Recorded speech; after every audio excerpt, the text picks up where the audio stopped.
जय गुरुदेव। जय गुरुदेव। जय गुरुदेव। जय गुरुदेव। जय गुरुदेव। नाम किसका? प्रभु का पावन और प्यारा नाम। जय गुरुदेव। प्रभु का भक्ति का जगाया नाम। जय गुरुदेव। जय गुरुदेव। जय गुरुदेव।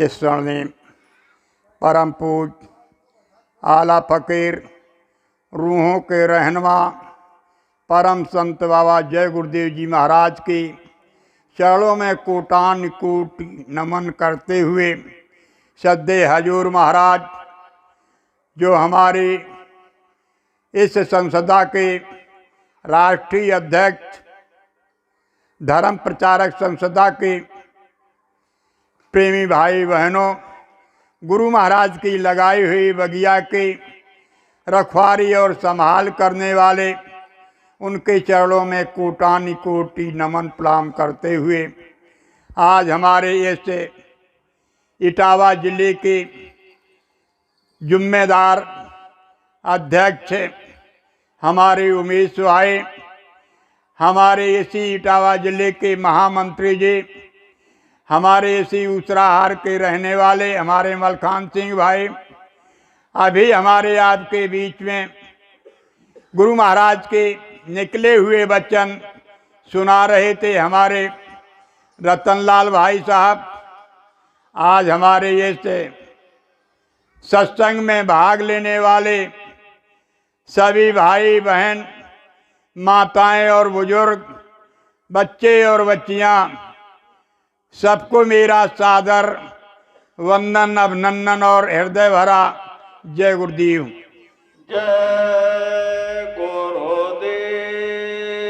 प्रेमी भाई बहनों, धन्य है हमारे इस पुरेला गांव से, जिस गांव में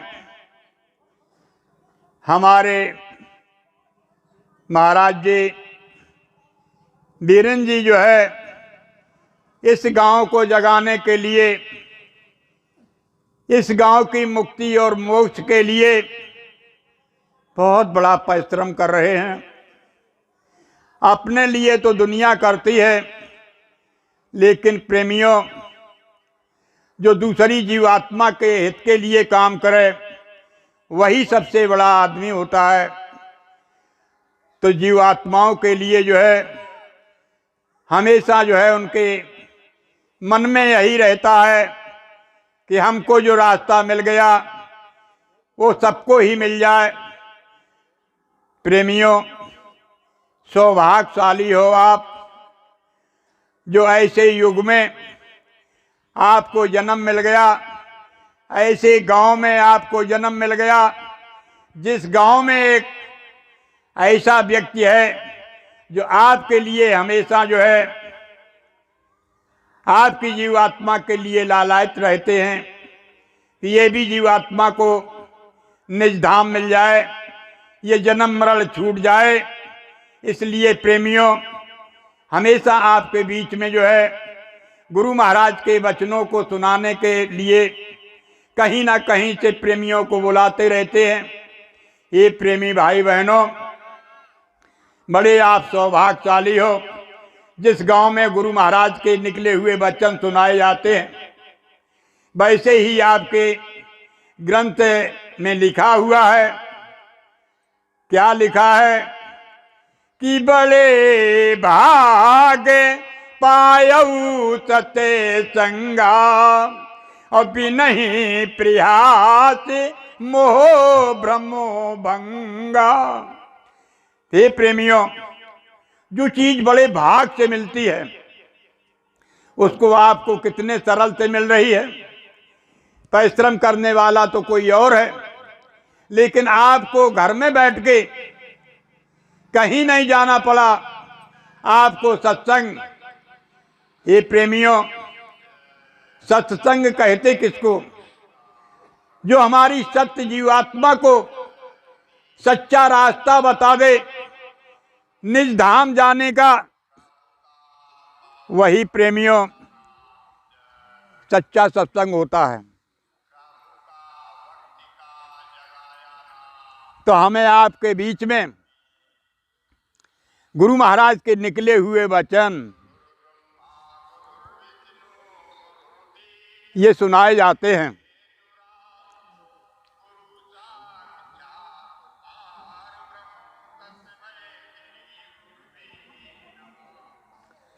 तो हम आप जो है बड़े भाग्यशाली हो।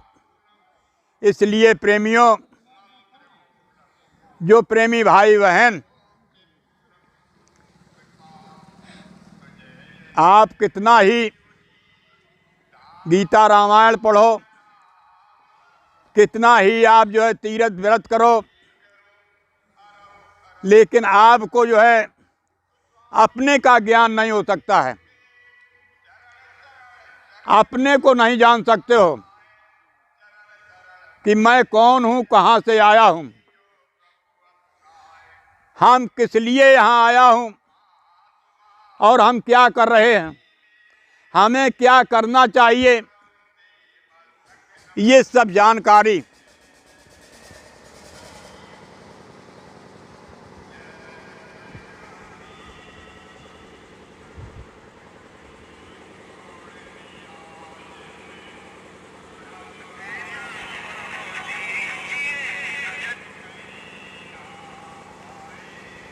ये हमें सब जानकारी सत्संग के द्वारा ही मिलती है।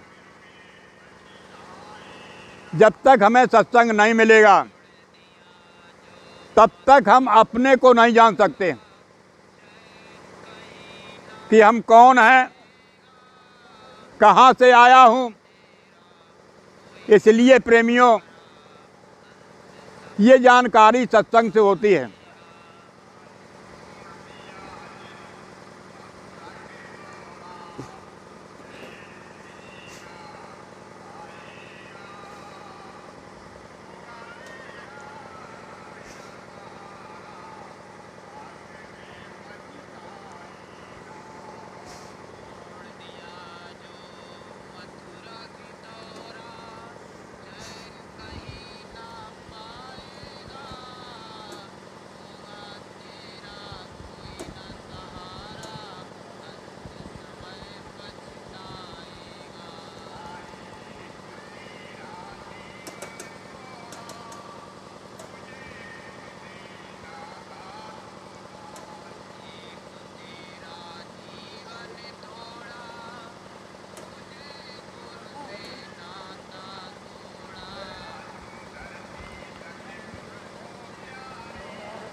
कहाँ बोलेंगे भाई ने?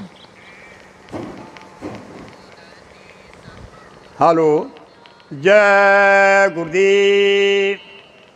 प्रेमियों, बगैर सत्संग के हमें कुछ ज्ञान नहीं हो सकता है। इसलिए महापुरुष कहते हैं कि बिन सत्संग विवेक न होई। ज्ञान हो भी सकता है किताबों से, लेकिन आपके अंदर विवेक नहीं हो सकता है। विवेक जब ही हो सकता है जब हमें सत्संग मिलेगा। सत्संग से हमें सारी जानकारी अपने जीवन की मिलती है कि हम कौन हैं, कहाँ के रहने वाले हैं। हमने तो अभी विवेक जगा नहीं, कोई महात्मा मिले नहीं, इसलिए अपने शरीर को ही अपना मान बैठे हैं। लेकिन प्रेमियों, हम ये शरीर नहीं हैं, ना हाथ है ना पैर हैं। आखिर में कौन है? ये प्रेमियों, हम वही हैं जिसको रामचरितमानस में लिखा है कि ईश्वर अंश जीव अविनाशी, चेतन अमल सहित सुख राशि। हम जीव हैं, सुख की रास हैं, अविनाशी हैं, लेकिन प्रेमियों भूल में, क्योंकि ये जीवात्मा कभी मरती नहीं, न चलाई जा सकती है, न जलाई जा सकती है। ये अजर अमर अविनाशी है, लेकिन हम जीवात्मा हैं, हम अपने को अविनाशी को जाना ही नहीं। इसलिए ये संसार में जो है तरह तरह की जो है मार खा रहे। हे प्रेमियों, इसलिए महात्मा कहते हैं कि सो माया बस भयो गुसाई, बंधा कीट मरकट की नाही। माया की छाया में फंस करके हम आप तरह तरह की मार खा रहे, इसलिए कि प्रेमियों जानकारी नहीं मिली, कोई सत्संग नहीं मिला। बगैर सत्संग के ये जानकारी होती नहीं। चाहे कितने ही आप पढ़ लिख जाओ, लेकिन ये प्रेमियों अपने का ज्ञान जब ही हो सकता है जब कोई पूर्ण महात्मा मिलेंगे, उनके वचन वाणी मिलेगी, तब हमें जानकारी होगी। तो इसलिए बहनों और भाइयों, ये मनुष्य जीवन मिला है, ये यहाँ खाने पीने के लिए नहीं मिला, यहाँ ये कोठी बंगले बनाने के लिए नहीं मिला। ये वास्तविक में प्रेमियों शरीर दिया गया था उस मालिक के भजन भक्ति के लिए। हम आप सभी प्रेमी भाई बहन, सर जब नीचे था पग ऊपर थे, मलमूत के पनारे नाक और मुंह से बह रहे थे, उस समय भाई और बहनों उस मालिक से विनती कर रहे थे। क्या विनती कर रहे थे? हे प्रभु, आपकी कृपा और दया कर दे, मैं तेरा रात दिन जो है भजन करूंगा, भक्ति करूंगा। लेकिन प्रेमी भाई बहनों, यहां जैसे ही आए तैसे ही उस भक्ति और भजन को भूल गए। उसी की युक्ति बताने के लिए महात्मा आते हैं। वही युक्ति हमारे गुरु महाराज ने हम आप सबको बताई है कि अब की बार अगर आपने भजन नहीं किया तो आप जहां से मार खाते खाते आए हो, अभी हमें आपको पता नहीं। महात्मा कहते हैं कि यही तन तुमने दुर्लभ पाया, जन्म कोट जब भटका खाया। ये प्रेमी भाई बहनों, बहुत जन्म बीत गए हैं भटकते भटकते, इस 84 की मार खाते खाते। कहा कई जन्म भय कीट पतंगा, कई जन्म गज मीन तुरंगा, कई जन्म हेवर पंछी, कई जन्म जो है प्रेमियों वृक्ष और सर्प यूनि। अरे मिली जगदीश मिलन की बिरिया, चिरंकार यही दहे सजरिया।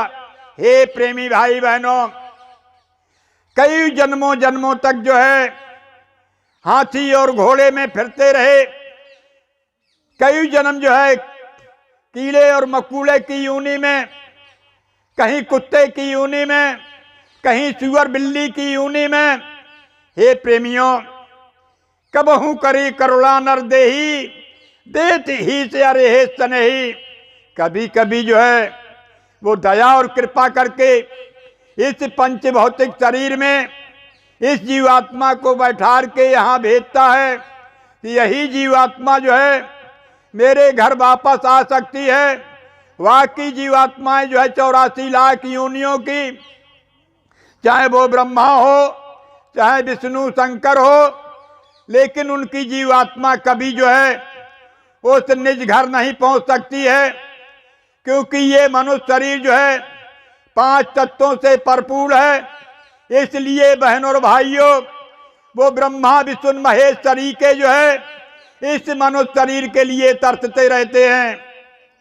स्वर्ग के बैठे हुए देवी देवता, वो जो ब्रह्मा विष्णु है वो तो स्वर्ग में रहते हैं, लेकिन प्रेमियों लिखा है कि बड़े भाग मानुष तन पावा। हम आप बड़े भाग्यशाली हो जो हमें आपको ये मनुष्य शरीर मिल गया। सुर दुर्लभ सती ग्रंथन गावा। सभी ग्रंथ कहते हैं कि सुर माने देवता, इसके लिए ये हमेशा लालायत रहते हैं, लेकिन उनको ये मौका नहीं मिलता है। हमें आपको ये मौका मिला है, तो हम आपने इस मनुष्य शरीर की कीमत को नहीं जाना, इस मनुष्य शरीर को कि हमें किस लिए मिला। इसलिए बहनों और भाइयों, देवी देवता क्यों तरसते हैं कि उनके पास ये जो है साधन नहीं है, साधना का धाम नहीं है, वो भोग योनियां हैं। ये मनुष्य शरीर कर्म योनियां है, यही कर्म कर सकते हैं, वो कर्म नहीं कर सकते हैं 84 लाख योनियां। जैसे ये पेड़ खड़ा है, ये भी किसी दिन मनुष्य शरीर में था, लेकिन बहनों और भाइयों, इसको कोई महात्मा नहीं मिले, कोई बताने वाला नहीं मिला। तो आज जो है मनुष्य शरीर से देखो, आज पेड़ की यूनी में खड़ा, ऐसे जिनको हम चर्म आंखों से देख रहे, सारी सृष्टि को जिसको देख रहे, वो कोई तो जो है 4 तत्वों से है, कोई 3 तत्वों से है, कोई 2 तत्वों से है, कोई 1 तत्व से है। मनुष्य शरीर केवल 5 तत्वों से भरपूर है। इसलिए प्रेमियों, भाई बहनों, इसी मनुष्य शरीर की बैठी हुई जीवात्मा अपने निज घर जा सकती है। इसीलिए जो है महात्मा मनुष्य शरीर में अवतार लेते हैं, मनुष्य शरीर में आकर के, और मनुष्यों को जो है ये बात सुनाई जाती है। गुरु महाराज ने इसीलिए जो है इस मनुष्य शरीर धारण करके इस मृतलोक में आकर के जीवात्माओं को बताया कि धाम अपने चलो भाई, पराए देश क्यों रहना, काम अपना करो भाई, पराए काम क्यों फंसना। हे प्रेमी भाई बहनों, जो हम आप ये दुनिया के काम कर रहे हो, ये हमारे काम आने वाले काम नहीं। हमारे काम आने वाली चीज तो वही है जो प्रेमियों वादा करके आए हो भजन का। इसलिए हमारे गुरु महाराज कहा करते थे कि यही भजन तेरे साथ चलेगा। वाकई इस काल प्रभु के देश की कोई भी चीज हमारे आपके साथ में जाने वाली नहीं। केवल अगर जाने वाली चीज है तो केवल भजन है। भजन अगर कर लोगे तो इसी यही जाने वाला है। इसी से हमें आपको सुख और शांति मिलेगी, इसी से हमें आपको वो आनंद देश मिलेगा।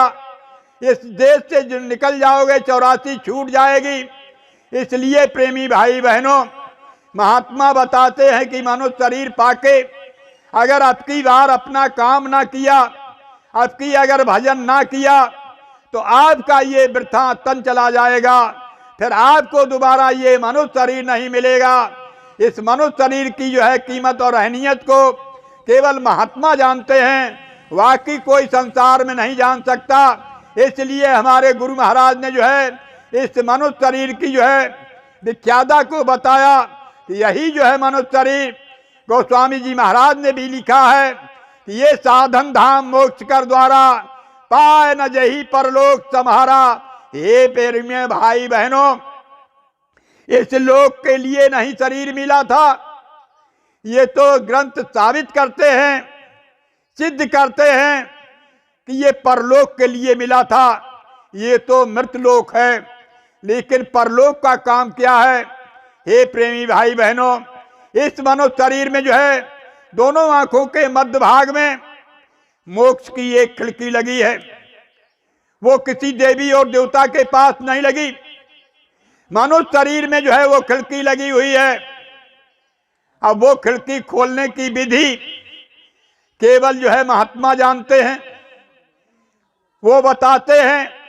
हमारे गुरु महाराज ने बताई कि दोनों आंखों के मध्य भाग में जो मुक्ति मोक्ष की खिड़की लगी है, उसको खोल लो। उसकी विधि गुरु महाराज ने बताई कि वो भजन से खुलेगी, वाकई और कोई चीज से खुलेगी नहीं। आज चाहे कितना तीर्थ करते रहो, चाहे कितनी पूजा पाठ करते रहो, चाहे कितना हवन होम करते रहो, लेकिन आपकी जो है मोक्ष की खिड़की नहीं खुल सकती है। वो खिड़की तो जब खुलेगी जब कोई महात्मा युक्ति बताएंगे। तो इसलिए हमारे गुरु महाराज ने उसकी युक्ति खोलने के लिए कहा है कि आँखी मध्य पाखी, पाखी मध्य द्वार, यहाँ बैठ दूरबीन लगाए देखे सिरजनहार।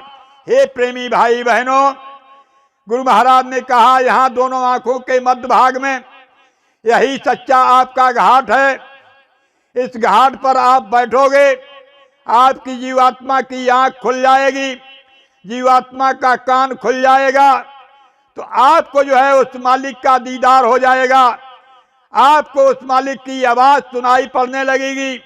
इसलिए प्रेमी भाई बहनों, महात्मा दया करके ये रास्ता बताते हैं, लिखते भी हैं कि इस कुदरती कावे की मेहराब माँ सुन गौर कर, आ रही धुर से आवाज सदा तेरे बुलाने के लिए।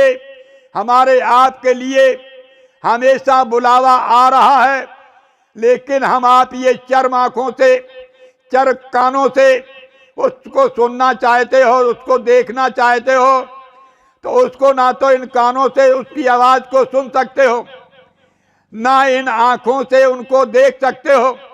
इसलिए हमारी आपके अंदर बैठी हुई जीवात्मा, उसमें एक आंख है, एक कान है, लेकिन जब महात्मा मिल जाएंगे, वो विधि बता देंगे, तो हमारी आंख भी खुल जाएगी, हमारा कान भी खुल जाएगा।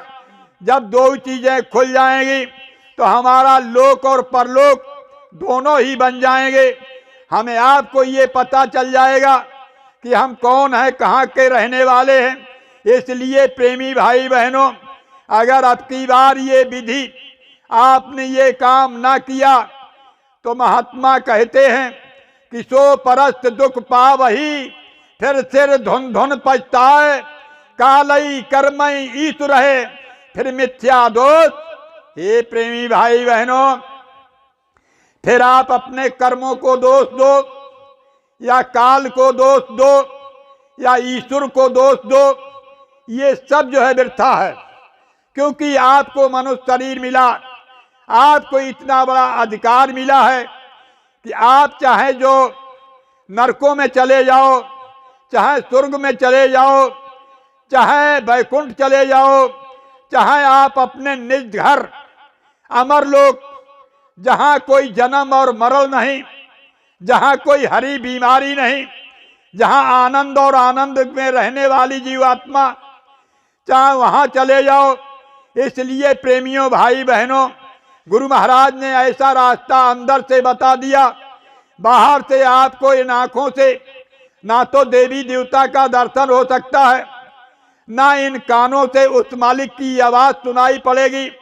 इसलिए प्रेमी भाई बहनों, महात्मा जब आते हैं, हमें आपको दिखाते हैं कि ये जो है शरीर वाले हैं, लेकिन हम आप इन चर्म आँखों से उनका शरीर देखते हो, लेकिन वो शरीर में नहीं होते हैं, वो तो जो है शब्द स्वरूप में होते हैं। और शब्द स्वरूप में हमारी आपकी जीवात्मा के लिए ये मनुष्य शरीर धारण करते हैं। इधर से समझा करके, इधर से ये शरीर कहा, माया के पद तीन छोड़ चौथे का भेद बताते हैं। इस पिंड से प्यार करा करके घटमा सतरूप दिखाते हैं। हे प्रेमियों, इस पिंड से तो आपके सामने चित्र रखा है, इससे तो प्यार कराते हैं, लेकिन अंतर में जो है अपना जो है रूहानी और वो चेतन स्वरूप दिखाते हैं। तब जीवों को विश्वास होता है कि हमारा गुरु क्या है। बाहर से गुरु को क्या पहचान सकते हो। हे प्रेमी भाई बहनों, गु माने अंधेरा, रू माने प्रकाश, जो हमारा प्रकाश स्वरूपी शब्द स्वरूपी सदगुरु को लखा दे, वही सच्चा जो है गुरु होता है। तो हमारे गुरु महाराज ने जो है ऐसा रास्ता अंतर से बता दिया। अंतर से जब आप चलोगे, तभी आप शक्ति और हस्ती को गुरु की जान पाओगे। बाहर से उनको कुछ नहीं जान सकते हो। हमारे आप जैसे रहते हैं, हमारे आप जैसे खाते पीते हैं, लेकिन जब साधना करोगे, जब भजन करोगे, तब गुरु को पहचान पाओगे। जब अंतर में चलोगे, अंतर का जब पर्दा खुलेगा, तब जानोगे। हे प्रेमी भाई बहनों, जिन प्रेमियों का अंतर का पर्दा खुल गया, जिन्होंने गुरु की हस्ती और शक्ति को जान लिया, वो क्या कहते हैं कि गुरु है मेरा अगम अनामी। कहा जिनको दुनिया जो है उस परमात्मा को अजन्मा कहते हैं, अनामी कहते हैं, जिसका कोई नाम नहीं। ऐसे परमात्मा को पाने और जानने के लिए अंतर से चलना होगा। जब साधक गया तो कहता जिसको दुनिया अनामी कहती है, जिसको ग्रंथ जो है अलग अलग अगम कहते हैं, वही तो मेरा गुरु है, गुरु के सिवा कुछ नहीं। कहा गुरु है मेरा अगम अनामी, गुरु सम दूसर और न जाने। कहा गुरु के समान कोई नहीं हो सकता है। अलग अनामी सब जो है नीचे होते हैं, गुरु हमारा सबसे ऊपर होता है। ना ब्रह्मा ना विष्णु महेशा, ना ईश्वर परमेश्वर शेषा।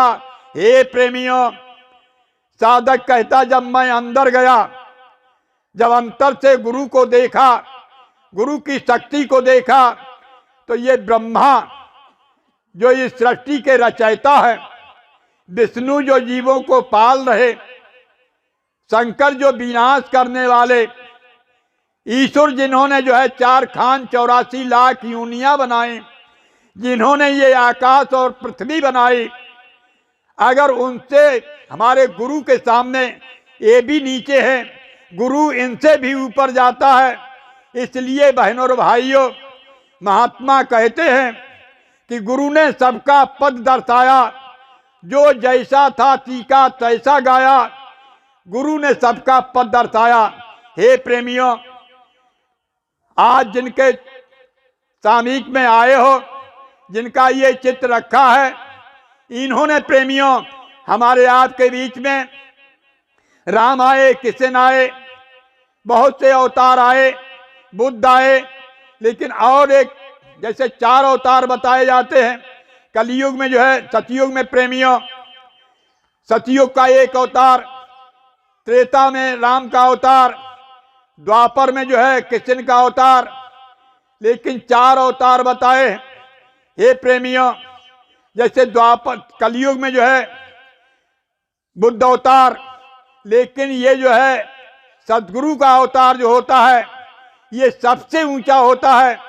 देखिए जितने अवतार हमारे आपके बीच में आए, किसी ने जो है अंतर का भेद, किसी ने नहीं बताया ब्रह्मा का क्या रूप है, ब्रह्मा का कहाँ स्थान है, शंकर का इस शरीर में कहाँ स्थान है, विष्णु का कहाँ स्थान है, उनके क्या गाजे बाजे हैं। वो सहस्र कमल को जो निरंजन भगवान हैं, उनका भी कोई स्थान नहीं बताया इन्होंने, और उनके कोई गाजे बाजे नहीं बताए। इसलिए प्रेमी भाई बहनों, जब अंतर से साधक जाता है, हमारे गुरु महाराज ने जो है सबके स्थान बताए। ब्रह्मा का बताया, विष्णु का बताया, 3 लोक के स्वामी निरंजन भगवान का जो व्यापक ब्रह्म निरंजन निर्गुण बीहद विनोद, सो आज भक्ति प्रेम वश जो कौशल्या की गोद, इनके सबके जो है गुरु महाराज ने स्थान बताए कि अंतर में उनके सब गाजे बाजे बताए। इसलिए बहनों और भाइयों, कहा सतगुरु का पद सबसे भारी, सतगुरु समना दूसर विचारी। इसलिए जो है सतगुरु का पद सबसे ऊंचा होता है। चाहे कितने अवतार, 24 अवतार हुए, लेकिन 24 अवतारों में जो है, हे बहनों और भाइयों, सतगुरु का पद सबसे ऊंचा होता है। जिनके हृदय सतगुरु प्रतीति, काल करम उसको ना जीती। जिसके हृदय में गुरु का विश्वास हो जाता है, गुरु से प्रेम हो जाता है, गुरु से लगन हो जाती है, उसको काल जो है, जो दुनिया को जो है भक्षण कर रहा है, हे प्रेमियों, काल भी उसको जो है डर जाता है। इसलिए प्रेमी भाई बहनों, ये तो रास्ता जो है गुरु महाराज कहते थे कि साधक का पद सबसे भारी, साधक कोटन जीव उवारी। जो साधना करते हैं, गुरु महाराज कहा करते थे, ऐ बच्चा और बच्चियों, आगे समय ऐसा आ रहा है कि आप जो है, जब भयानक कयामत आएगी, दुनिया में जो है हाहाकार मचेगा, उस समय मेरा साधक जो है, साधना करने वाला सच्चा अगर साधक है, जिधर को चित देगा उधर की बचत हो जाएगी। इसलिए प्रेमियों, भाई बहनों, गुरु महाराज ने जो है हमें आपको बचने का ये तरीका बताया कि आप जो है साधना भजन करते रहोगे। आप ऐसे भयंकर जो है बीमारियां आ रही, भयंकर प्रेमियों, भाई बहनों, जो हमारे आपके सामने कयामत होने वाली है, उससे हमें आपको बचाओ केवल भजन साधन से होगा, वाकई कोई रास्ता नहीं। इसलिए प्रेमियों, ये जो है हम आप जहाँ रहते हो, ये कर्मों का देश है। इन्हीं हम आप अच्छे और बुरे कर्म जो करते हो, इनमें हमें आपको ही सब कुछ भोगना पड़ता है। इसलिए महात्मा कहते हैं कि ये कर्मों का देश जो है, कर्म आप अच्छा करोगे या बुरा करोगे, कहा कर्म जो जो करोगे तुम उसी को भोगना भरना।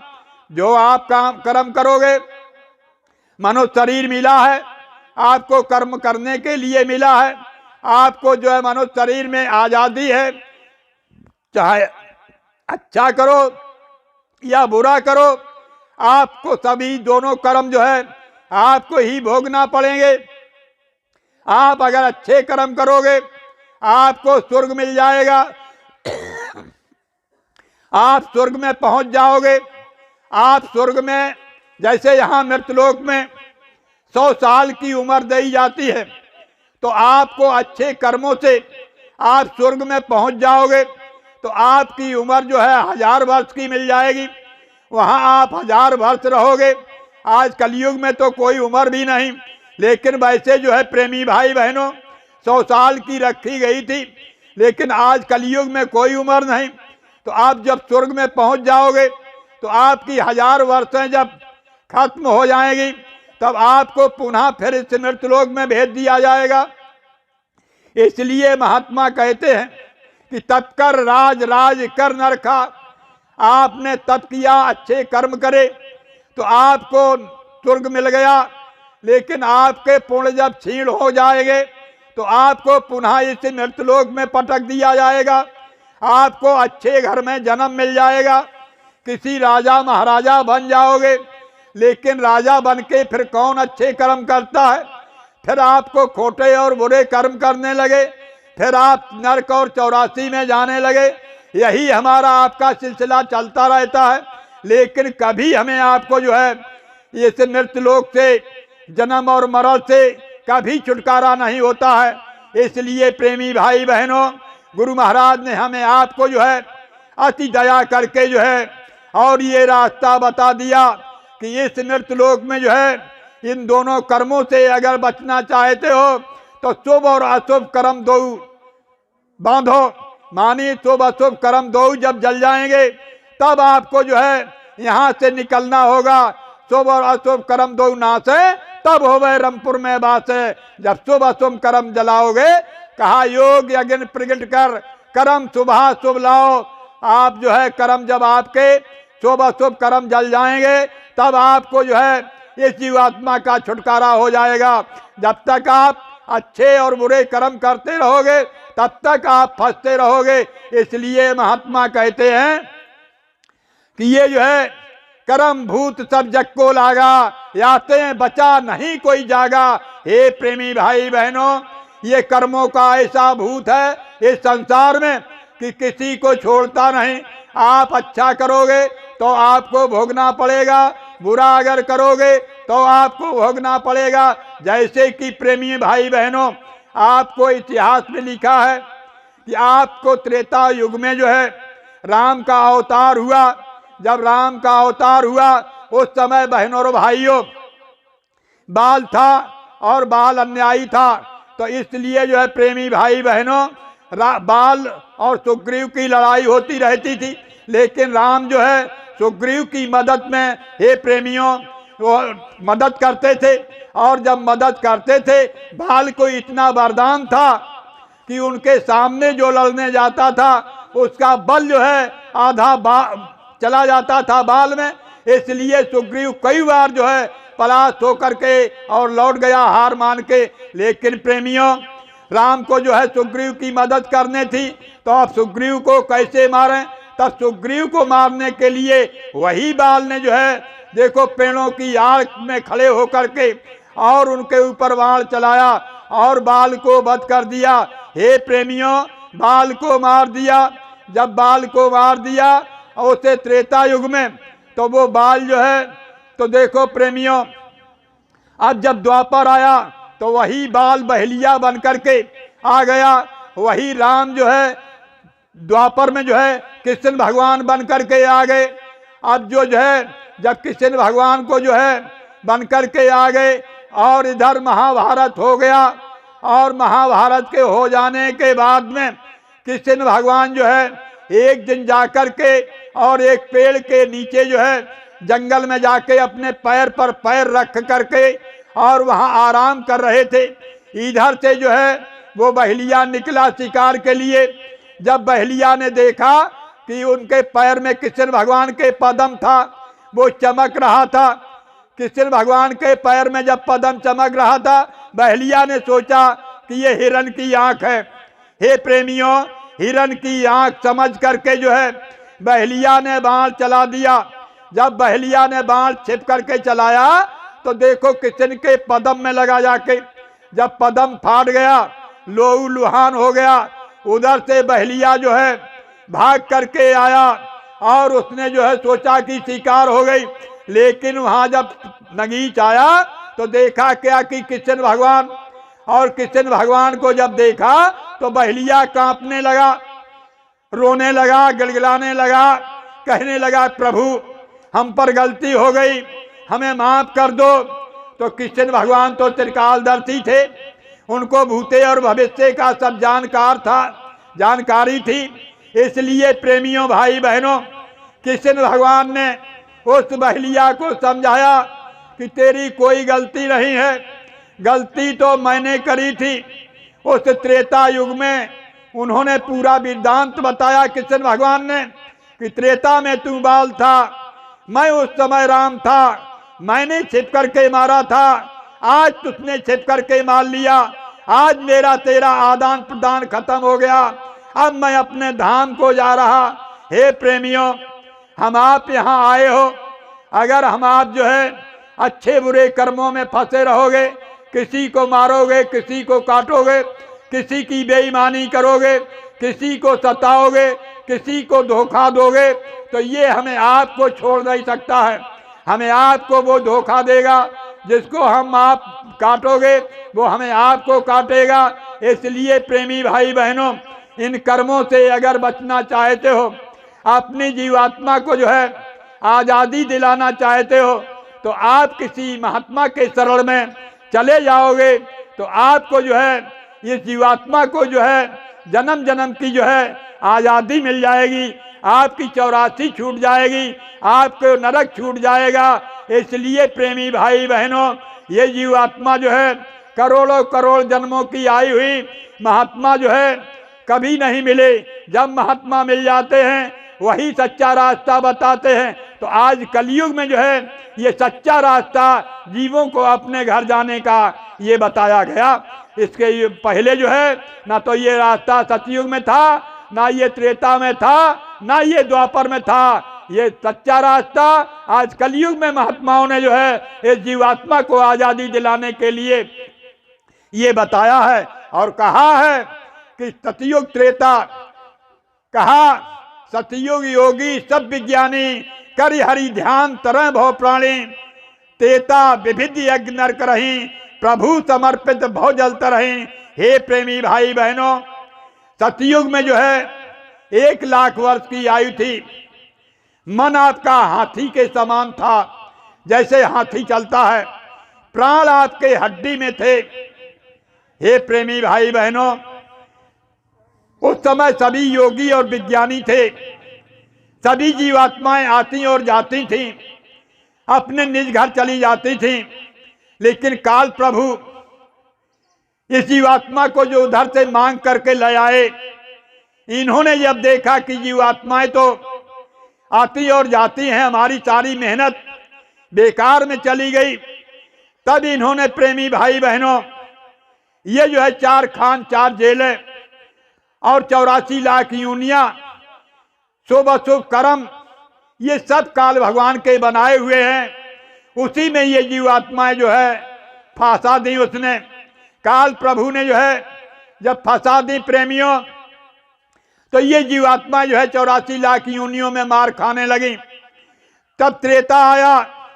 त्रेता में देखो उस गोस्वामी जी महाराज ने उस साधन को बदल दिया। उस समय त्रेता सतयुग में जो है लक्ष्मी और नारायण नाम था। लक्ष्मी नारायण से जीवात्माओं की मुक्ति हो जाती थी। लेकिन जब त्रेता आया गोस्वामी जी महाराज ने साधन को बदल दिया। सतयुग का साधन नहीं रखा। अब त्रेता का साधन क्या आया? त्रेता विविध यज्ञ नरक रही प्रभु समर्पित भव जलत रही। त्रेता जब आया तो प्रभु के सामने समर्पित हो जाते थे और यज्ञों से काम हो जाता था। प्रेमी भाई बहनों, त्रेता जब आया साधन क्यों बदल दिया? इसलिए बदल गया कि उधर लाख वर्ष की आयु थी, अब इस समय जो है 10,000 वर्ष की आयु रह गई। अब सतयुग का साधन त्रेता में काम नहीं कर सकता है, क्योंकि अब जो है 10,000 साधना उम्र है। साधना कितनी करोगे? अगर सतयुग की करोगे तो सतयुग में तो हड्डी में प्राण था, लेकिन त्रेता में प्रेमी भाई बहनों त्रेता में जो है त्वचा में प्राण चले गए। अगर तुम्हारे पास त्वचा है तब तक प्राण रहेंगे, त्वचा खत्म हो गई तो प्राण चले जाएंगे। इसलिए जो है त्रेता विविध यज्ञ नरक रही प्रभु समर्पित भव जलत रही। त्रेता में यज्ञों से और मन जो है घोड़े के समान था। इसलिए प्रेमी भाई बहनों सतयुग का साधन त्रेता में नहीं होता। लेकिन आज जो है प्रेमी भाई बहन करते क्या हैं? कलयुग में जन्म हुआ, साधना कौन करते हैं? सतयुग वाली। सतयुग की साधना से आपको क्या मिलेगा? अब देखो गोस्वामी जी महाराज ने ना तो सतयुग का साधन रखा ना त्रेता का साधन रखा। जब द्वापर आया साधना को बदल दिया। अब साधना द्वापर में कहा द्वापर कर रघुपत पद पूजा नर हरि तरह उपाय न दूजा। द्वापर में जो है पूजा और पाठ का काम व्यास जी ने जो है ये पूजा का काम रखा था। हे प्रेमी भाई बहनों, व्यास जी ने जो है बड़ी बड़ी मूर्तियां गंगा और जमुना के किनारे लगाई थी। इसलिए लगाई थी कि लोग आएंगे, इन मूर्तियों के सामने बैठेंगे, अपना एकाग्र चित्त करेंगे, अंतर की आंख खुल जाएगी। जब दृष्टि खुल जाएगी परमात्मा का दीदार हो जाएगा। लेकिन प्रेमियों लोगों ने जो है उस साधना को नहीं रख पाया। लोग बाहर मुखी हो गए। लोग बाहर की मूर्ति आंखों से देखने लगे। आज बाहर मुखी होकर के बाहर की पूजा करने लगे। इसलिए बहनों और भाइयों ये तो द्वापर में, क्योंकि 1000 वर्ष की, अब त्रेता का साधन नहीं हो सकता है। क्योंकि त्रेता में 2 नाम थे, सतयुग में 2 नाम लक्ष्मी नारायण और त्रेता में 2 नाम सीता और राम। लेकिन प्रेमी भाई बहनों जैसे द्वापर आया तो द्वापर में 2 नाम राधा और कृष्ण। हे प्रेमी भाई बहनों उम्र 1000 वर्ष की रह गई, अब 10,000 वर्ष की कैसे साधना हो सकती है? इसलिए गोस्वामी जी महाराज ने तुरंत साधन को बदला। साधना क्या करती? पूजा और पाठ। इन्हीं से जीवों का उद्धार हो जाएगा। आज दुनिया के लोग जो है द्वापर की पूजा कर रहे। लिखा है द्वापर कर रघुपत पद पूजा नर हरि तरह उपाय ना दूजा। द्वापर में कोई उपाय नहीं, केवल पूजा पाठ से जो है जीवों का उद्धार माने मुक्ति मिल जाती थी। मोक्ष तो बहुत कठिन है, मोक्ष तो संतों की सरल में मिलती है। कहा संत मिले तो पाइए भक्ति मुक्ति भंडार, दादू सहजे पाइए उस मालिक का दीदार।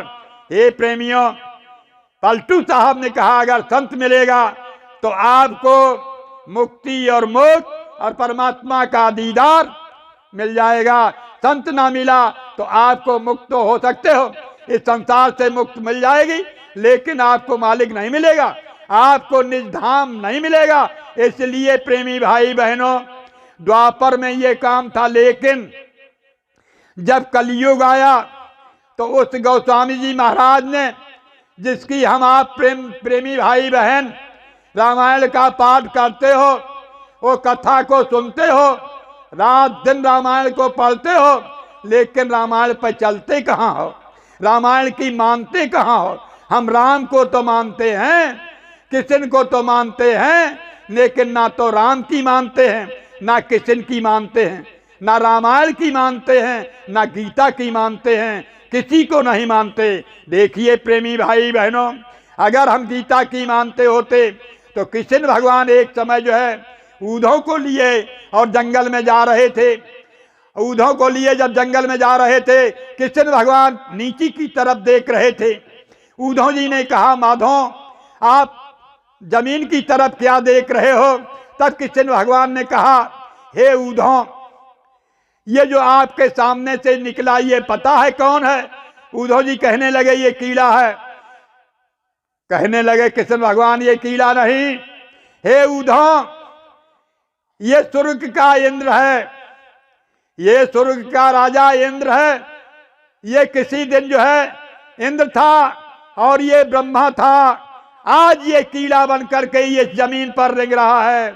आज इसकी जो है वो अथाह शक्ति इंद्र और ब्रह्मा की कहाँ गई है?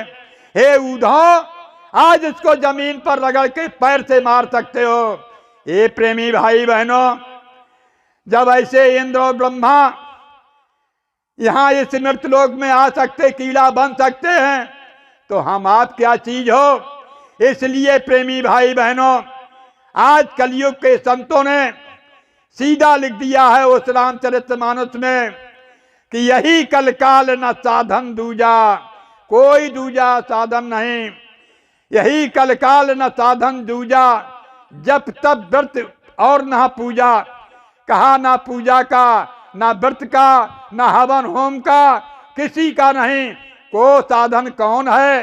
हे प्रेमी भाई बहनों, वो वही साधन है जो आपकी रामचरितमानस में लिखा है कि कलियुग जोग जग नहीं ज्ञाना, और एक आधार नाम गुण गाना। कहा आज कलयुग में ना तो जोग की जरूरत, ना यज्ञ की जरूरत है। हे प्रेमी भाई बहनों, फिर किसकी जरूरत है? उस नाम की जरूरत है। वो नाम क्या चीज है? हे प्रेमी भाई बहनों, दुनिया के लोग गीता और रामायण पढ़ते हैं, लेकिन उस नाम को नहीं जान पाया कि नाम किसको कहते हैं। हे प्रेमी भाई बहनों, जो कलयुग केवल नाम या धारा, जो लिखा है कि कलयुग में केवल नाम का आधार है। सुमिर सुमिर नर उतरही पारा, वो सुमिर सुमिर नर उतरही कौन से उतर सकते हैं? तो इसलिए प्रेमी भाई बहनों, महात्मा बताते हैं कि वो नाम किताबन में नहीं जिससे आप सुमिर कर उतरोगे। जैसे दुनिया के लोग रामायण पढ़ते हैं, सोचते हैं कि वो राम नाम है, लेकिन प्रेमियों, आपकी रामचरितमानस में लिखा है, उसमें लिखा है कि राम भाल दल कटक बटोरा, से थे समकीन न थोड़ा।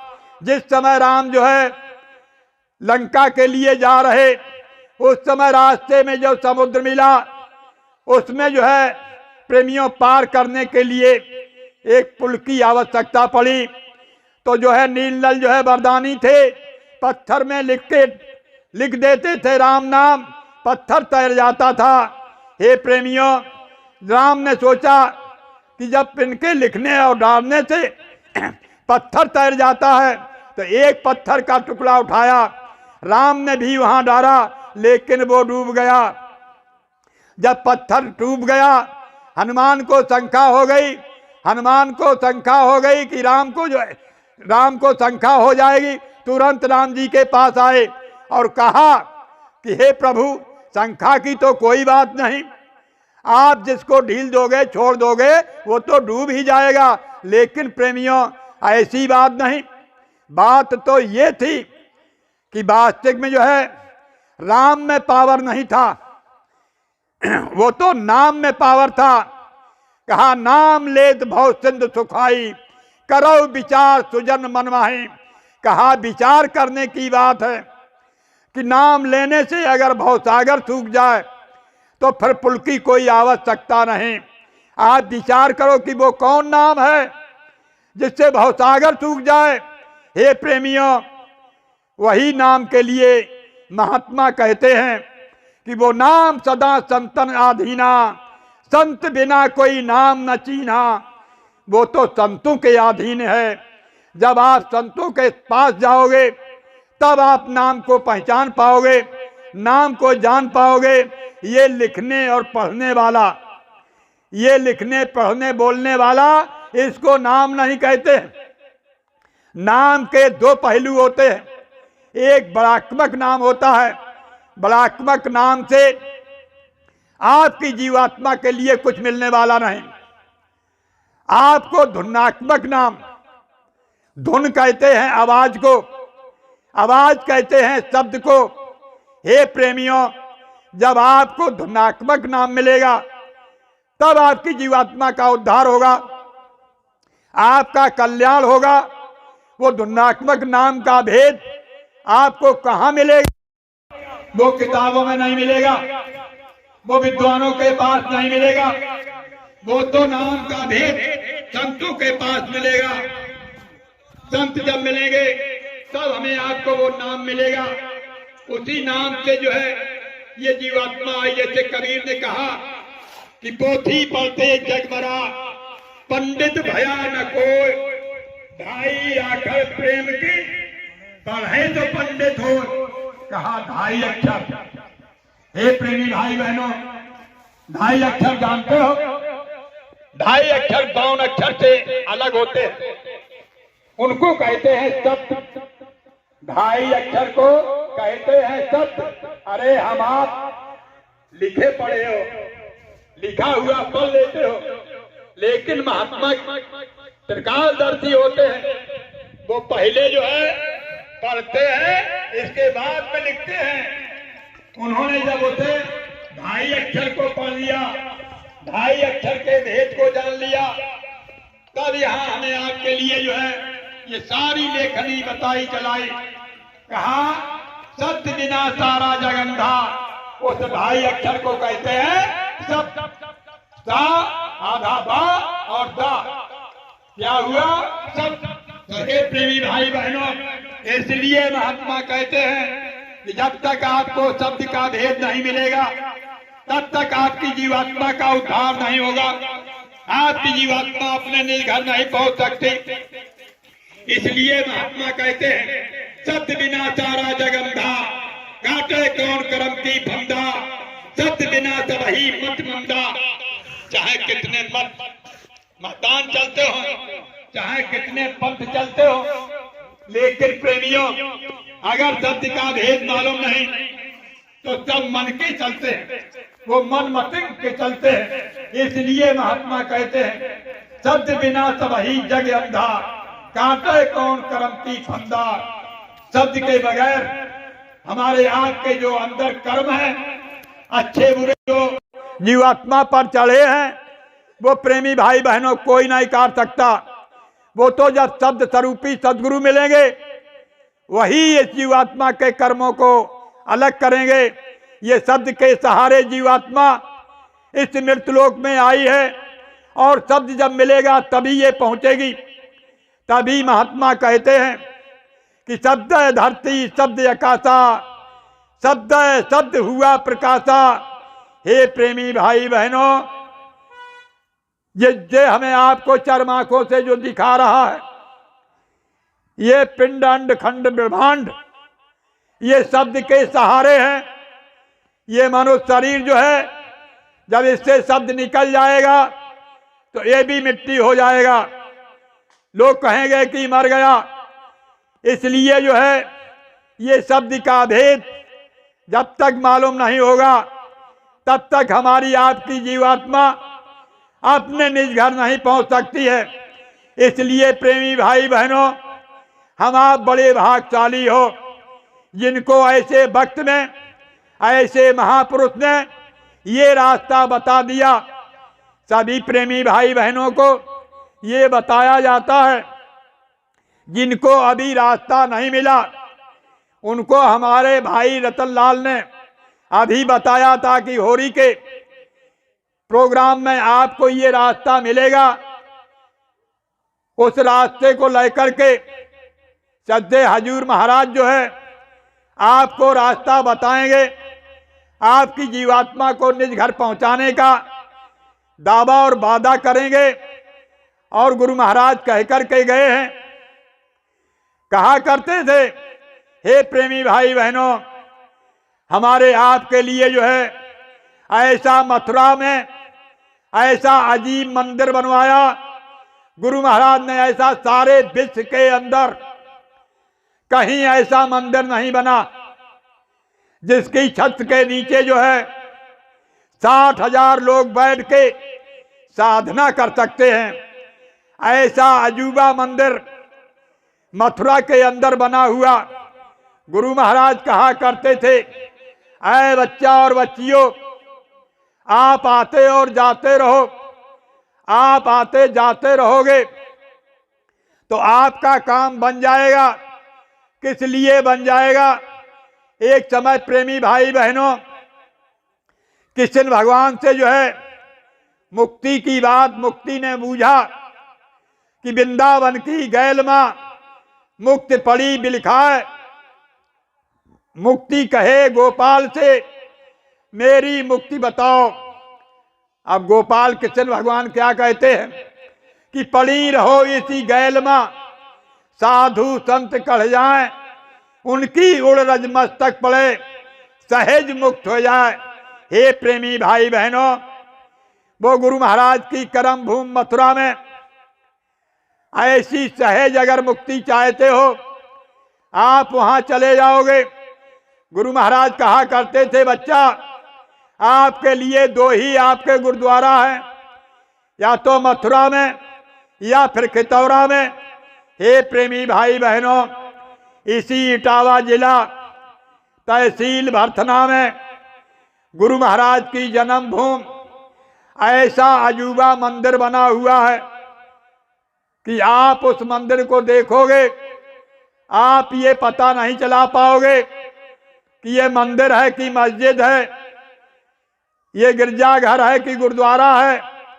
हे प्रेमियों, बहुत मुसलमान आते हैं, एक दिन में जो है हजारों 500 मुसलमान आते हैं। वो कहते हैं वो आगरे में जो है ताजमहल बना हुआ है, लेकिन ये हवा महल बना हुआ है।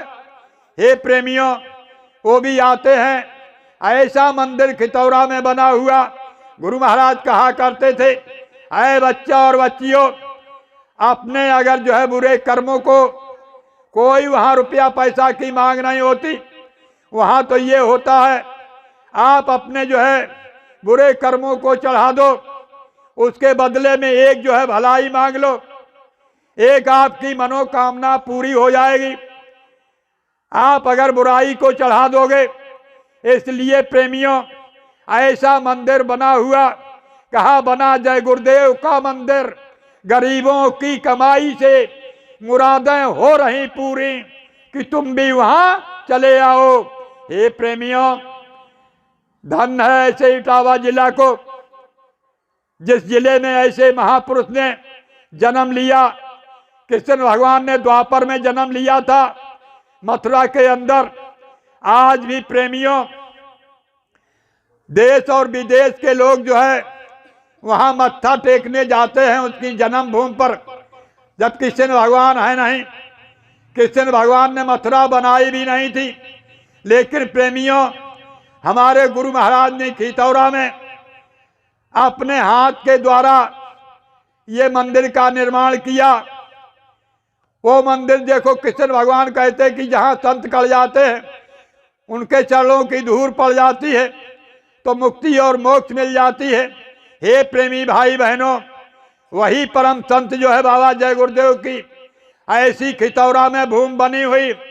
गुरु महाराज कह कर के गए, ऐ बच्चा और बच्चियों, आगे समय ऐसा आएगा जब दुनिया में आग लगेगी तब लोग शीतलता के लिए खितौरा और मथुरा के लिए भागेंगे। इसलिए बहनों और भाइयों, हमारे आपके लिए गुरु महाराज कहा करते थे, इस खितौरा की मिट्टी विदेशी लोग ले जाएंगे। हे प्रेमी भाई बहनों, हम आप तो इसी इटावा और रैया में रहने वाले, अरे वहां बैठ के देखो तो कहां कहां के लोग आ रहे गुरु महाराज के दर्शन करने के लिए, उनकी जन्मभूमि को देखने के लिए। कहीं महाराष्ट्र के आ रहे, कहीं गुजरात बंबई के आ रहे, कहीं बिहार बंगाल के आ रहे। हे प्रेमी भाई बहनों, देश और विदेश के लोग गुरु महाराज की जन्मभूमि देखने के लिए, क्या ऐसा कोई एक ऐसा भारत में ऐसा महापुरुष जिसने इटावा जिले में जन्म लिया हो? हे प्रेमी भाई बहनों, गुरु महाराज का जन्मभूमि दुनिया के लोग कहते भी हैं कि दिया के तरह अंधेरा रहता है। वास्तव में जो है ये इटावा में जो है जहाँ जन्मभूमि है, इन लोगों ने नहीं पहचान पाया। गुरु महाराज कहा करते थे, ऐ बच्चा और बच्चियों, रहने वाले साथ में कभी पहचान नहीं पाते हैं। दूर के लोग गुरु महाराज कहते थे जो आस पास में मेरे चलते हैं रहते हैं, इनको समझो कि वो चीज है जैसे किलौनी गाय के थन में लगी रहती। किलौनी को क्या मिलता है? खून मिलता है, दूध नहीं मिलता है। दूध कौन किसको मिलता है? जो बच्चे बछड़ा दूर बंधा रहता है, वो जब ढीला जाता है गाय के पास जाता है, वो दूध पी के और हट जाता है। इसी तरह से आज हमारे प्रेमी भाई बहन जो दूर दराज से आते हैं, कोई बंगाल बिहार से आते हैं, वो देखिए आते और दर्शन करके और प्रेमी भाई बहन चले जाते हैं, लेकिन नगीत के लोग नहीं पहचान पाते हैं। इसलिए प्रेमी भाई बहनों, ऐसा अजूबा मंदिर गुरु महाराज ने कहा, ऐसा मंदिर जो है कहीं आपको देश दुनिया के अंदर नहीं मिल सकता जैसा गुरु महाराज ने बनवाया। और क्या कहा कि आओ जहान वालो तुम्हें गुरुवर बुला रहे हैं, वो देने तुम्हें दुआएं मथुरा खितौरा बुला रहे हैं। आपको मथुरा और खितौरा में दया और दुआ देने के लिए वो तो हमें आपको बुला रहे, और बहुत से लोगों की वहां मुरादें पूरी हो रही, लेकिन हमें आपको विश्वास नहीं, हम आप जा नहीं पाते हैं। वहां जाके तो देखो। और क्या है? मिल कहा नर्तन मिला है तुमको, इसमें है रूह बैठी, अब तक न जान पाया कैसे है इसमें पेशी, इस भेद को सुनाने वो खितौरा मथुरा बुला रहे हैं।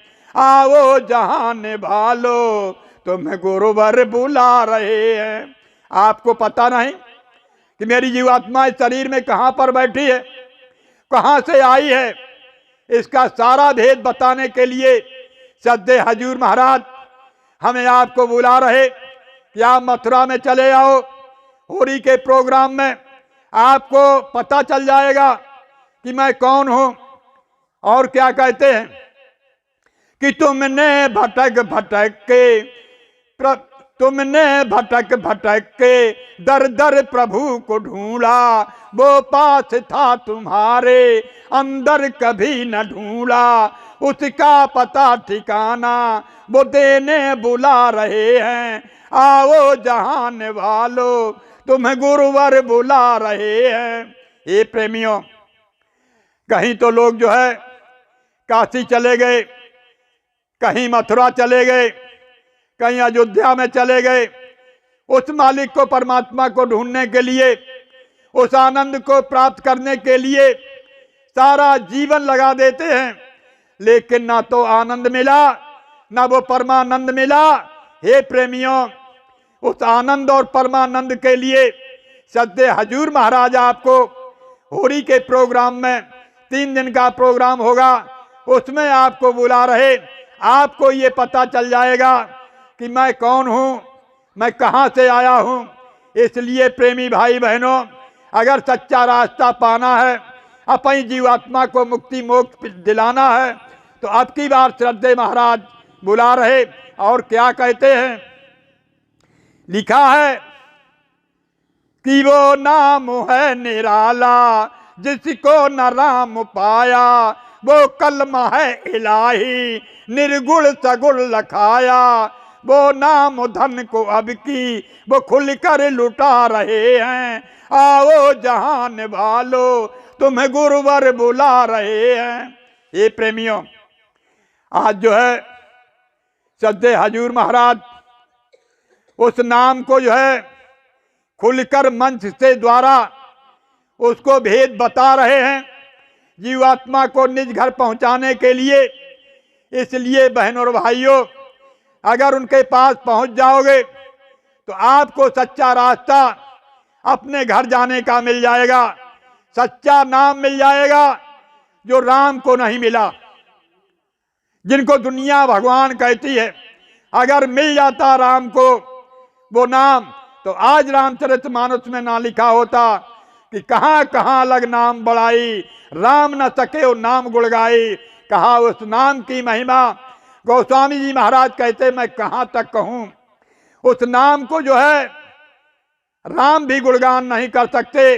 ऐसे नाम का भेद सद्दे हजूर महाराज होली के प्रोग्राम में बताएंगे। और क्या लिखा है कि जीते ही जी मिलेगा, मरने पे किसने पाया, वो दादू दयाल दरिया मीरा ने उसको पाया।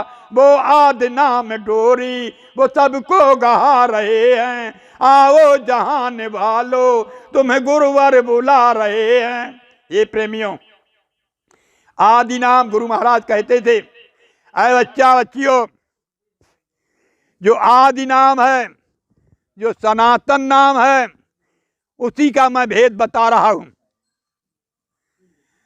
उसी को नाम प्रेमी भाई बहनों इस मनुष्य शरीर में बाहर नहीं मिलेगा।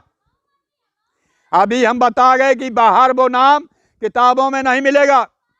नाम डोर है सबके माही, अब बिन सतगुरु कोई चीन्हत नहीं। जब तक सतगुरु नहीं मिलेंगे तब तक उस नाम को कोई नहीं पहचान सकता है। जिस नाम को सद्दे हजूर महाराज आज सबके बीच में कठिन से कठिन परिश्रम आज गाजीपुर में कर रहे हैं, नाम का भेद बता रहे हैं, जीवों को निज घर पहुंचाने का रास्ता बता रहे। जीव कैसे पहुंचेगा निज घर? जब नाम का भेद मिलेगा। जब तक नाम का भेद नहीं मिलेगा तब तक ये जीव घर नहीं भेद पहुंच सकता है। इसलिए बहनों और भाइयों, बड़े भागशाली हो। देखो आज शिरोमणि भक्त मीरा अगर कहलाई है इस कलयुग में, तो उस नाम के सहारे अगर मीरा को रविदास भक्त ना मिले होते, अगर ये कलयुग का नाम ना मिला होता, तो हे प्रेमी भाई बहनों, आज मीरा जो है शिरोमणि भक्त ना कहलाई होती।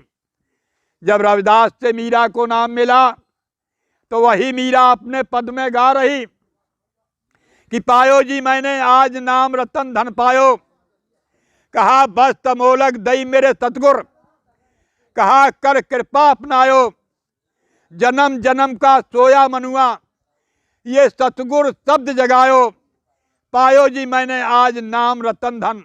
हे प्रेमी भाई बहनों, मीरा कहती है कि आज मैंने ऐसा अमोलक धन, संसार की अगर सारी दौलत एक पल्ले पर रख दी जाए फिर भी उस नाम की तुलना नहीं कर सकती है।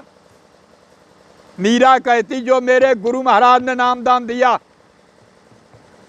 उसकी तुलना तो जब ही होती है जब उस नाम की निरख और परख होती है।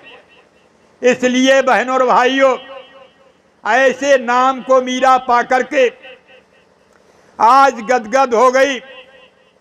आज कहती है ऐसी लगन लाग गई। मीरा अपने पद में गा रही, ऐसी लागी लगन मीरा हो गई मगन, गलियों गलियों में गुरु गुण गाने लगी। अपने गुरु का गुणगान गाने लगी। जो महल मां पली बन के जोगिन चली मीरा रानी दीवानी कहाने लगी। ऐसी दीवानी हो गई, ऐसे नाम धन को पाके महलों में रहने वाली रानी आज शाही महल में लात मार करके आज जोगिन बन गई। क्या करती है? गुरु के नाम पर जो है, हे प्रेमी भाई बहनों, इतनी मस्त हो जाती है, जगह जगह जो है सत्संग देने लगी, जगह जगह सत्संग में जाने लगी, संतों के साथ में बैठने लगी, बैठी संतों के संग रंगी मोहन के रंग, मीरा प्रीतम को अपने रिझाने लगी। ऐसी लागी लगन मीरा हो गई मगन। ऐसे अमोलक नाम धन को पाके आज मीरा को जो है संतों में और सत्संग में जाने लगी।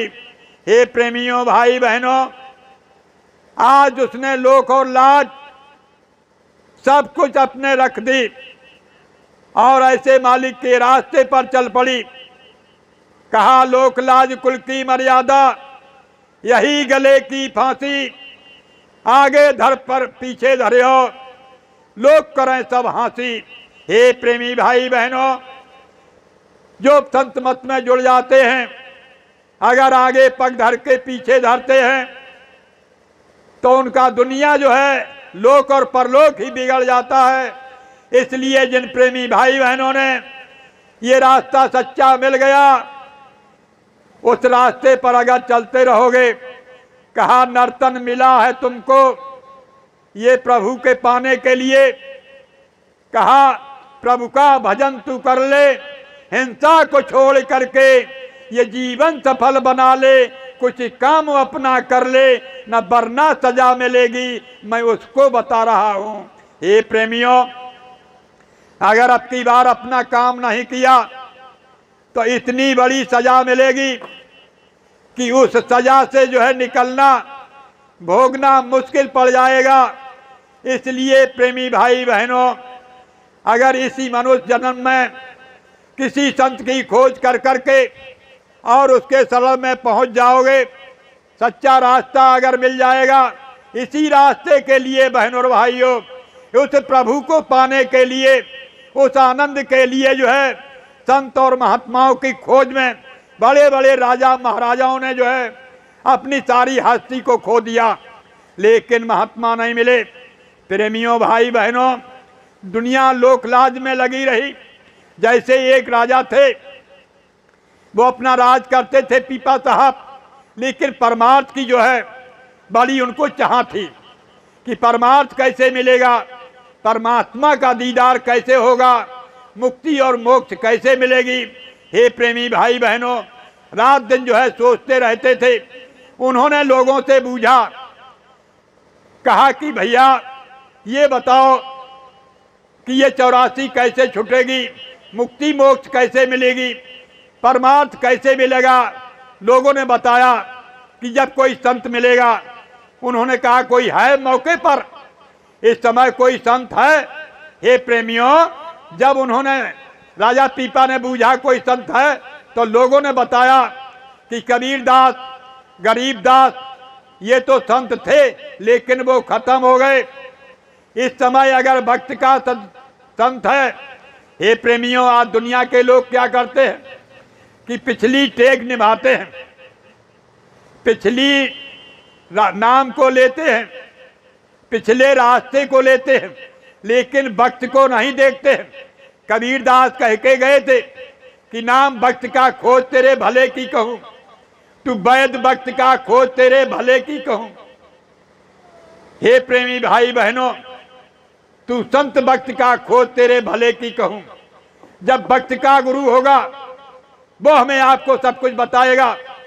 तो अब जो है पीपा साहब जो है जब बूझा तो लोगों ने बताया कि इस समय जो है भक्त का संत है तो रविदास भक्त है।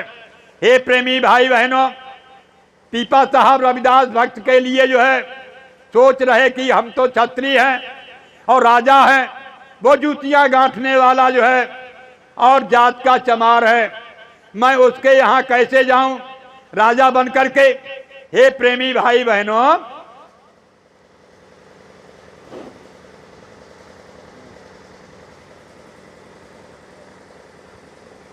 तो वो पीपा साहब जो है लोक लाज के वजह से, हे प्रेमी भाई बहनों, उन्होंने अपनी परमार्थ से गिर गए। उनको जो है बहुत पछताना पड़ा।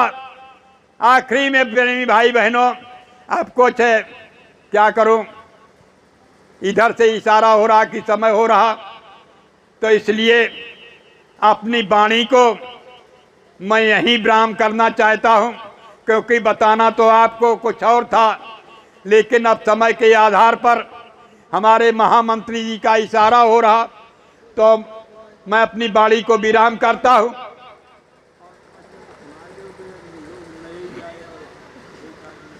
तो प्रेमी भाई बहनों, वो से पीपा साहब राजा ने जब बूझा तो कहने लगे लोग कि रविदास भक्त मौके के संत हैं। अब वो राजा ने सोचा मैं उसके दरवाजे कैसे जाऊं। हे प्रेमी भाई बहनों, लेकिन परमार्थ की लगन थी।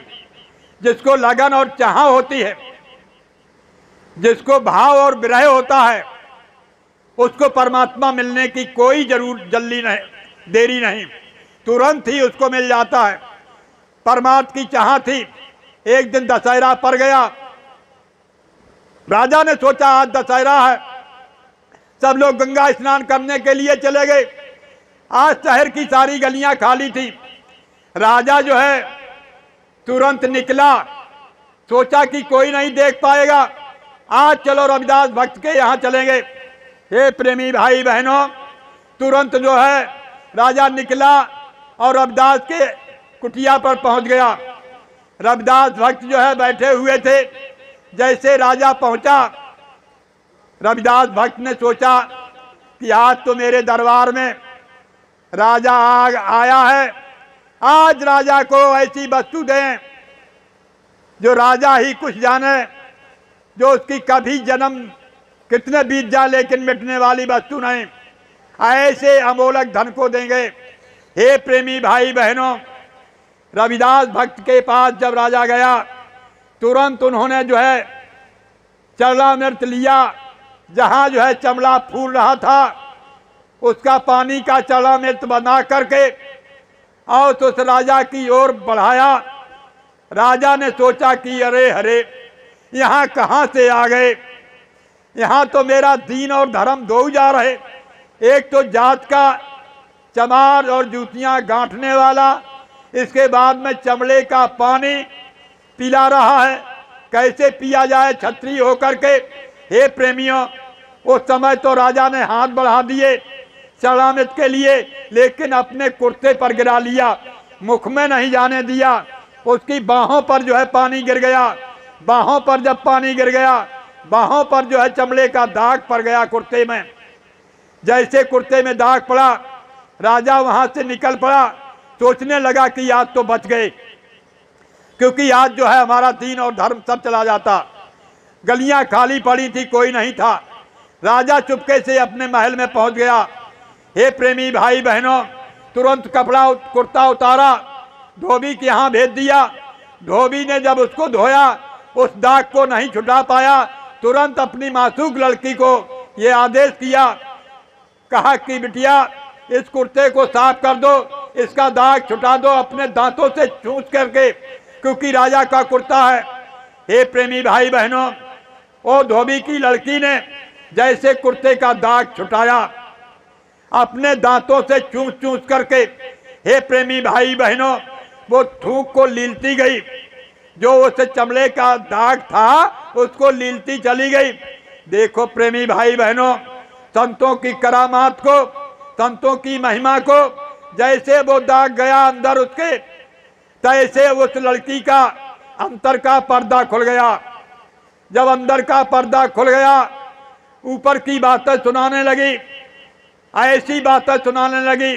धीरे धीरे जो है शहर में जो है खबर होने लगी, फलाने धोबी की लड़की जो है वो तो एक महात्मा बन गई, वो तो बहुत ऊंची बातें, वो तो सचखंड की बातें सुना रही। हे प्रेमियों, धीरे धीरे राजा को पता लग गया कि फलाने धोबी की लड़की जो है एक महात्मा बन गई। राजा जो है, राजा को तलब थी, राजा को लगन था। जिसके पास लगन है उसको मिलते कहाँ देरी है। हे प्रेमियों, तुरंत पहुंच गया धोबी के घर। जैसे धोबी के घर पहुंचा, धोबी की लड़की जो है आंगन में चारपाई पर बैठी थी। जैसे राजा को देखा तैसे जो है हाथ जोड़ करके खड़ी हो गई। इधर राजा जो है हाथ जोड़ करके लड़की के सामने खड़ा हो गया। राजा कहने लगा कि हे बेटी, मैं तेरे यहाँ जो है भिखारी बन करके आया हूँ, मैं भीख मांगने के लिए आया हूँ, इसलिए मैं हाथ जोड़ रहा। लड़की ने कहा, हे राजा, मैं तुझे राजा समझ के हाथ नहीं जोड़ रहा, मैं तेरे हाथ इसलिए जोड़ रहा हूँ कि तुझसे मुझे कुछ मिला है। तो राजा कहने लगा, हमसे क्या मिला है। लड़की ने कहा, तुमसे ये मिला कि तुम्हारा कुर्ता हमने जब साफ किया, उस दाग को जब छुटाया और दाग को लगा था दाग, उसको मैं लीलता गया, उसी पानी से जो है पता नहीं कि क्या हो गया, मेरा अंदर का पर्दा खुल गया। वो सारी बात आप पूछ सकते हो। हे प्रेमी भाई बहनों, जब लड़की ने ये बताया, राजा अपने को कोसने लगा। कहा कि अरे भाई, ये तो गुरु महाराज रविदास ने जो है हमको चला मिर्च का पानी दिया था, और इसके दाग से जब जो है उस दाग से इसका पर्दा खुल गया, और अगर मैं पी लेता तो मेरा क्या हाल होता, मैं कितना बड़ा महात्मा बन जाता। हे प्रेमी भाई बहनों, राजा अपने छत्रीपन को कोसते हुए, और सुबह हुआ तुरंत जो है राजा उस रविदास की कुटिया पर पहुंच गया और कहा कि महाराज जी, वही चरणामृत मुझे दे दो जो उस दिन आपने दिया था। महात्मा कहने लगे रविदास कि हे राजा, उस दिन तो मैंने इसलिए दिया था कि आप राजा था और अपनी लोक लाज छोड़ करके मेरे यहाँ आया था। हमने सोचा कि राजा को ऐसी चीज दी जाए जो आज कभी नाश ना हो, और राजा ये जो है ऐसा अपने निज घर पहुंच जाए, ऐसा मैंने जो है आपको चरणामृत दिया था। लेकिन प्रेमियों, अब महात्मा रविदास ने कहा, हे राजा, अब वो चीज मिलने वाली नहीं, अब तो मेहनत आपको करना पड़ेगी। इसलिए प्रेमी भाई बहनों, राजा को जो है रविदास भक्त ने कहा कि आपको चीज देंगे, लेकिन नामदान दिया और कहा कि हे राजन, अब आप जो है सुमरन ध्यान भजन करना पड़ेगा, तब आपको जो है उस मालिक का दीदार होगा, आपको जो है मुक्ति और मोक्ष मिलेगी। राजा अपने जो है उस छत्रीपन को और छूत पाक को जो है, हे प्रेमी भाई बहनों, कोसते हुए, और वही पीपा राजा जो है आज देखिए संत की शरण में पहुंच गया। आज राज भी करता रहा, राजा जनक जैसा राज भी करता रहा, आज इतना बड़ा महात्मा बन गया। गुरु ग्रंथ में जो है आज पीपा साहब का जो है आप नाम देख लीजिए कि कितना बड़ा महात्मा बन गया। इसलिए गुरु महाराज ने कहा था, अय बच्चा और बच्चियों, ये काल का देश है, हम आपको जो है ये नामदान जो दे रहा हूँ, आप तो सब सच के कह के आए हो कि मैं भजन करूँगा, लेकिन आप जो है हमें 2 घंटे दे दोगे, 1 घंटा सुबह 1 घंटा शाम, 24 घंटे में जो है 2 घंटा मुझे दे दो, 22 घंटे जो है अपने बाल बच्चों में, हेतु नातेदार में जो है आप लगा दो, काल के कामों में लगा दो, काल के नियमों में लगा दो, और 2 घंटे आप भजन कर लो। आपकी जो है मैं 84 छुटा दूंगा, मैं आपकी जीवात्मा को निज घर पहुंचा दूंगा। इसलिए प्रेमी भाई बहनों, गुरु महाराज ने आवाज लगाई, मैं आया उस देश से जहां तुम्हारा धाम, तुमको घर पहुंचाऊं ना एक हमारा काम। हे प्रेमी भाई बहनों, निज घर पहुंचाने के लिए जिनका ये स्वरूप रखा है, गुरु महाराज ने कह दिया, है बच्चा और बच्चियों, मैंने तुमको पकड़ लिया, अब छूटने वाले नहीं हो जब तक आपको निज घर नहीं पहुंचा देंगे। इसलिए अब चिंता करने की कोई बात नहीं।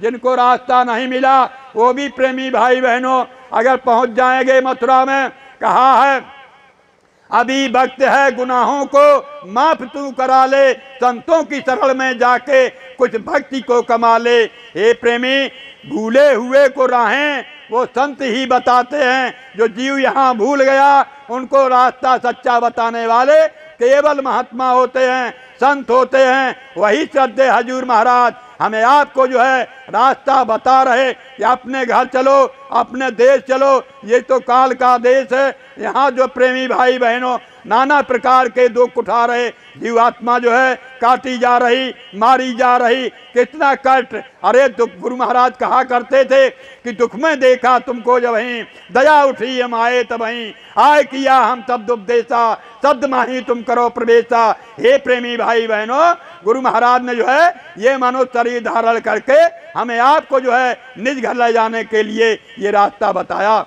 इसी के साथ साथ अपनी वाणी को विराम करता हूँ। कहने सुनने में अगर कोई गलती हो गई हो, भूल चूक हो गई हो, अपने भाई बहनों पर यही माफ़ी मांगते हुए, क्योंकि वक्त कम था, समय के ऊपर जो है सर्दी का मौसम था, इसलिए जो है लेट काम लग पाया। तो अपनी वाणी को यहीं विराम करते हुए, हे प्रेमी भाई बहनों, उस मालिक का प्रेम से नाम बोलेंगे जो मालिक जो है इस कड़कड़ में समाया हुआ है। जय गुरुदेव। जय गुरुदेव। ये नाम नहीं इंसान का, नाम है भगवान का। ये काम नहीं इंसान का, ये काम है भगवान का। बाबा जय गुरुदेव का कहना है शाकाहारी रहना है, शाकाहारी हो जाओगे, बीमारी से बच जाओगे। हिंदू मुस्लिम सिख ईसाई शाकाहारी हो जा भाई। किया फकीरों ने संदेश, कब्रिस्तान नहीं है पे, अभी समझ ना पाओगे फिर पाछे पछताओगे।